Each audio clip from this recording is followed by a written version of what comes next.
they were still children when the world collapsed around them. Boys who had marched in neat lines with drums and flags only a year earlier now crouched behind piles of rubble in Berlin, clutching rifles too heavy for their shoulders. The Hitler Youth had been raised on songs of loyalty, obedience, and destiny. But in the spring of 1945, destiny was nothing more than artillery fire shaking the streets above their heads. In the final weeks of the war, Hitler's regime pulled teenagers straight out of classrooms and threw them into uniforms. Some were barely 14. They were handed Panzerfausts, single-use rocket launchers, and told to stand against Soviet tanks. Most had never seen battle before. In the ruined suburbs of Berlin, Soviet T-34s rolled forward, and entire squads of Hitler Youth vanished in seconds. The propaganda that had promised glory melted into smoke and blood. For years, these boys had been told they were the future of Germany. They had built campfires in the woods, worn armbands with the swastika, and shouted slogans of unity. Their games were drills. Their lessons were war. Even when the Reich crumbled, many believed the stories their leaders had fed them, that final victory was near, that sacrifice would redeem the nation. So they fought, not out of choice, but because every adult around them demanded it. In Berlin, groups of Hitler Youth defended bridges, intersections, even playgrounds. Eyewitnesses described children firing rifles from behind sandbags as if they were toy castles. Some were executed by their own officers for refusing orders. Others were captured alive and marched into captivity, wide-eyed and silent. In the last chaotic days, German civilians sometimes begged the boys to go home. Many didn't. Home no longer existed. When the surrender came on May 8, 1945, the world outside called it liberation. For the Hitler Youth, it was disintegration. The organization that had shaped their lives from the age of 10 was outlawed overnight. Their uniforms, once a badge of pride, became marks of shame. The same armband that had granted them status in Nazi Germany now branded them as criminals in the eyes of the victors. Captured by the thousands, they were herded into makeshift camps. In the Soviet zone, some were forced into hard labor, clearing rubble, digging graves, or marching in endless work details. In the American and British zones, they were processed through denazification programs, where interrogators asked, "What did you know? What did you do? Did you believe?" For boys who had joined simply because everyone did, those questions were impossible to answer. Not all were treated equally. Older members, especially those who had commanded younger groups, were often treated as full soldiers. Some were tried in local courts. Others, particularly the youngest, were released after weeks or months, sent back to shattered families and ruined towns. Yet even freedom carried a burden, the knowledge that they had been part of something the entire world now condemned. The collapse was not just military, it was personal.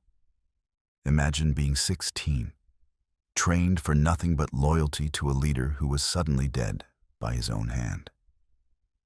Imagine the songs you sang now, whispered as curses. Imagine walking into your village in a torn Hitler Youth jacket and feeling every pair of eyes on you, not with pride, but with suspicion.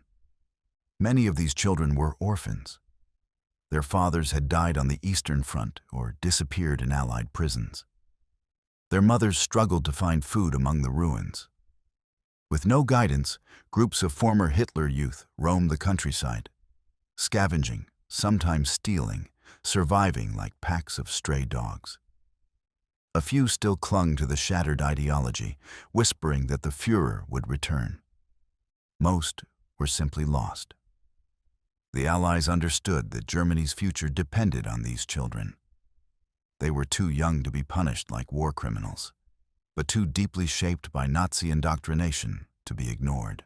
And so, the first steps of re-education began. Classrooms rebuilt in bombed-out towns, churches opening their doors, and occupying officers deciding which boys could be trusted. It was the beginning of a long, painful process. One that would stretch across years and leave scars that never healed. This was the fate of the Hitler Youth in the immediate aftermath of the war. A generation trained for battle, abandoned in defeat, and forced to grow up in a world that no longer trusted them. Their story was just beginning, but its foundation was built on loss, guilt, and survival in the ruins of a defeated nation. If you want to uncover how these boys and girls were reshaped, sometimes broken, sometimes rebuilt, by the years that followed, make sure you hit that like button, subscribe, and tell us in the comments. Were they victims of history or guilty by association? The surrender of Nazi Germany did not mean freedom for the Hitler Youth. For tens of thousands of boys and girls, it meant capture, suspicion, and a struggle for survival under the gaze of the victors. In the chaos of May 1945, Allied soldiers rounded up groups of teenagers still in uniform, their faces streaked with dirt and fear. To the Soviets, Americans, and British troops, these children were not just bystanders. They were products of an organization built to serve Hitler until the very end. In the Soviet zone, mercy was rare. Teenagers were often treated as full enemy combatants. Captured Hitler Youth were forced to march for miles, clearing mines or digging trenches long after the fighting had ended. Some were herded into labor camps deep in Eastern Europe, where they joined older prisoners of war in backbreaking work. Food was scarce, disease spread quickly, and few records were kept. Survivors later recalled the bitterness of being both too young for war and too young for compassion. The stories from the Western zones were different, but not always easier. In the American sector, captured Hitler Youth were processed through denazification camps. Interrogators lined them up, asking the same questions again and again. Did you believe in Hitler? What did your leaders tell you? Did you participate in violence? Many answered with silence, not out of defiance, but because they simply didn't know how to explain the only life they had known. The British took a more pragmatic approach. In some areas, teenage prisoners were sent to farms to replace missing laborers. They milked cows, harvested crops, and repaired fences, chores far removed from the battlefield, but still under watchful eyes. For boys who had been trained to salute and march, the quiet work of feeding livestock felt like another form of punishment. And yet, it kept them alive. Girls who had served in the Bund Deutscher Mädel, the female wing of the Hitler Youth, faced their own hardships. Many had been used as nurses, clerks, or messengers during the final months of the war. Afterward, they were often released sooner than the boys, but freedom brought its own torment. In towns across Germany, local communities marked them as collaborators. Whispers followed them through markets, and some were beaten in the streets. A few hid their identities, burning uniforms and papers before the Allies arrived. Others carried the stigma for decades. Not all captives were enemies in the eyes of the occupiers. Some Allied officers recognized the danger of treating these children only as criminals. In 1945, American commanders began experimental re-education programs in which former Hitler Youth attended special schools. There, teachers tried to undo years of indoctrination with lessons on democracy, freedom of speech, and civic responsibility. The children learned about the crimes of the regime they had once cheered for. Some resisted, refusing to believe the photographs of concentration camps were real. Others broke down in tears, realizing for the first time what they had been a part of. Still, the path was never uniform. In Soviet camps, re-education meant political indoctrination. Instead of being taught democracy, Children were lectured on communism, told that only socialism could protect the world from another Hitler. In East Germany, those who survived the immediate post-war years would soon find themselves members of the Free German Youth, a new organization designed to replace the Hitler Jugend with loyalty to Moscow rather than Berlin. For many, survival came at a steep cost. Families were torn apart. Some boys returned to their towns only to find their homes occupied by strangers or destroyed by bombing. Orphans roamed the countryside, banding together for safety. Black markets thrived, with former Hitler youth selling scraps of food or stolen supplies just to live another day. Hunger gnawed at them constantly. In one American-run camp, rations were so limited that boys boiled grass and bark for soup. In Soviet-controlled territory, hunger often killed as many as disease. What bound them all together was the sense of dislocation. They had been trained to believe they belonged to a grand mission, a Reich that would last 1,000 years. That Reich had collapsed in less than 12. Now, instead of flags and parades, they faced barbed wire, suspicion, and empty stomachs.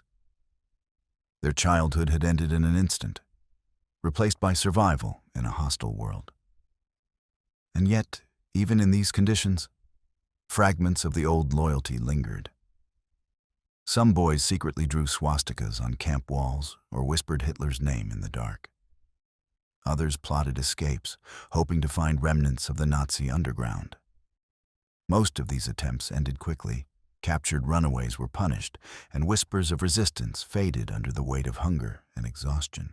But the fact that these sparks existed showed just how deeply the indoctrination had burned into them. This was the fate of the Hitler Youth in the first months after the war. Scattered between hunger, labor, re-education, and the long shadow of suspicion. Their future was uncertain.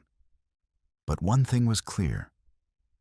The world would not allow them to return to the lives they had known.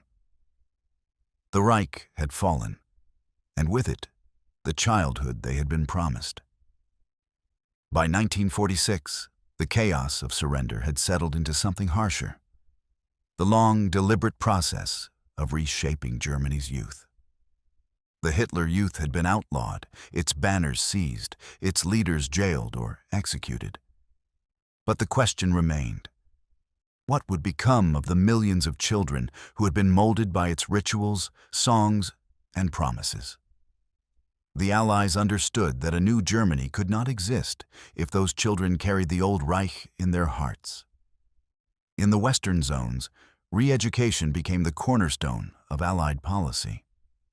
Schools reopened in bombed-out towns, their lessons stripped of Nazi propaganda. Teachers who had preached loyalty to Hitler were removed, sometimes replaced by men and women who themselves had only recently returned from exile or imprisonment. Classrooms where students once sang patriotic anthems now echoed with lessons about democracy, the rule of law, and the rights of individuals. For children who had spent their entire lives reciting oaths to the Führer, these new ideas felt alien, even dangerous. The process was not just academic. Churches, both Catholic and Protestant, stepped into the vacuum left by the collapse of the Hitler Youth. Clergymen organized youth groups that focused on moral lessons, community work, and rebuilding trust. For many boys and girls, these church groups became the first safe spaces they had known in years. Places where they were treated as children again, not as soldiers or symbols. Yet even here, shadows lingered. Some pastors hesitated to confront the past directly, preferring to emphasize forgiveness rather than guilt. Others insisted that the young must see the truth, forcing them to look at photographs of concentration camps and read testimonies of survivors. In the American sector, youth organizations were encouraged to form freely. Scouts, sports clubs, cultural groups, all were promoted as alternatives to the rigid militarism of the past. By the early 1950s, The Boy Scouts of Germany and countless other local clubs offered hiking trips, music lessons, and camping expeditions. Their message was clear. Children could belong to something greater without being turned into weapons of the state. Across the new border in the east, the story was different. The Soviet authorities replaced Hitler's Jugend with their own creation, the Free German Youth, Freie Deutsche Jugend, or FDJ. This organization wore blue shirts instead of brown, but the spirit was unmistakable. It was loyalty training, just with a new ideology. Members marched in parades under red flags, sang songs of socialist unity, and pledged allegiance not to Hitler, but to Moscow. For children in East Germany, the transition felt less like liberation and more like substitution. The uniforms changed, the faces of leaders changed, but the expectation of obedience remained the same. This division between East and West marked the beginning of two very different paths. In the West, young people were told they were free to choose, to debate, to question. In the East, they were told they were building a workers' paradise and that dissent was betrayal. Both systems carried heavy weight for the children who had once been Hitler Youth. Some adapted easily, blending into new organizations and finding a kind of normal childhood again. Others resisted, their minds still caught between the vanished Reich and the uncertain present. The process of confronting the past was perhaps the hardest task of all.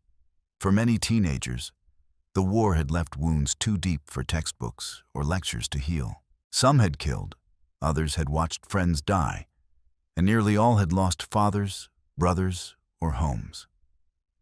In towns reduced to rubble, survival mattered more than ideology. And yet, beneath every lesson on democracy or socialism, the unspoken question lingered. Were these children victims of a criminal system, or were they complicit in its crimes? Psychologists brought in by the Allies argued that the young had been manipulated, that they could not be held responsible for the indoctrination they endured. But survivors of the camps sometimes saw things differently. To them, even the youngest Hitler Youth were reminders of the regime that had destroyed their families. Reconciliation was a word spoken by politicians, not by those whose grief was still raw. Still, the work of rebuilding continued. In the West, by the late 1940s, the Wandervogel tradition of pre-Nazi Germany was revived. Hiking groups, cultural clubs, and art circles aimed to reconnect children with a sense of joy and independence. In the East, socialist summer camps taught loyalty to the party alongside swimming and songs around campfires. Slowly, painfully, the Hitler Youth disappeared, not only as an institution, but as a memory of what it had once meant to grow up in Germany. But forgetting was never complete. For those who had marched in formation, carried flags, and sworn oaths to Hitler, the past remained etched into their identities. They were teenagers trying to grow into adults, yet they carried the stigma of being shaped by a system the world now condemned. This was the paradox of the post-war years.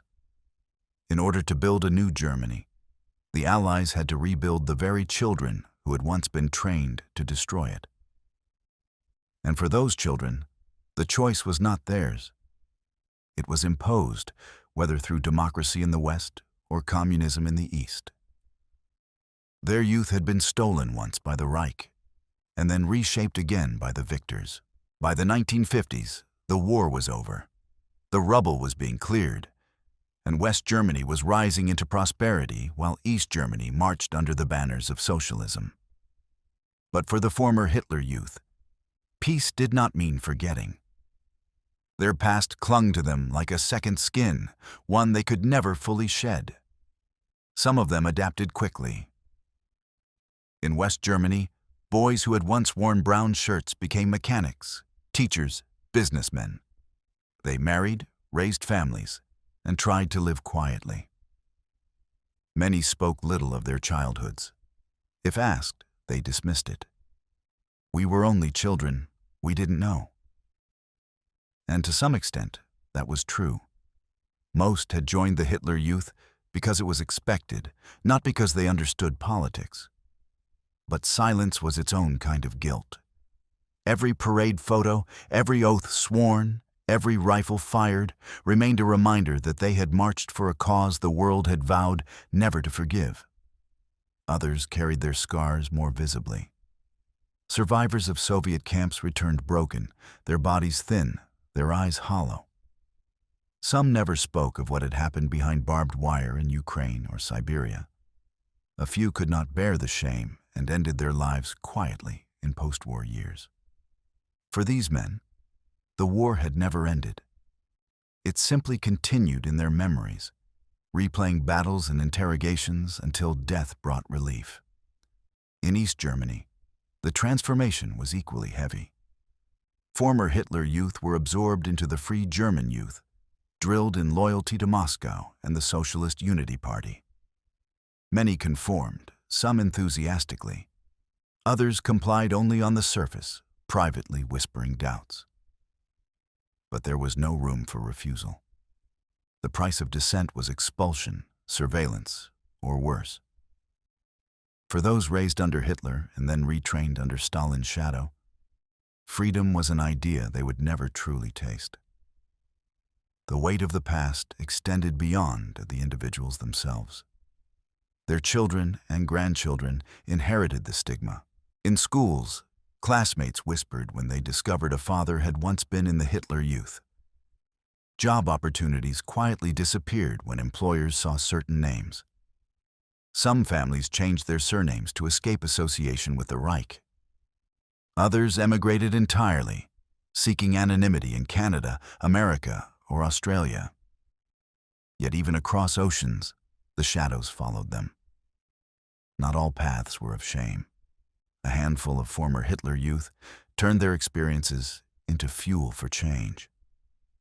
Some became outspoken critics of extremism, writing memoirs that confessed their indoctrination and warned new generations against blind obedience. Their voices, though sometimes doubted, added weight to the lesson that even children could be caught in the machinery of tyranny.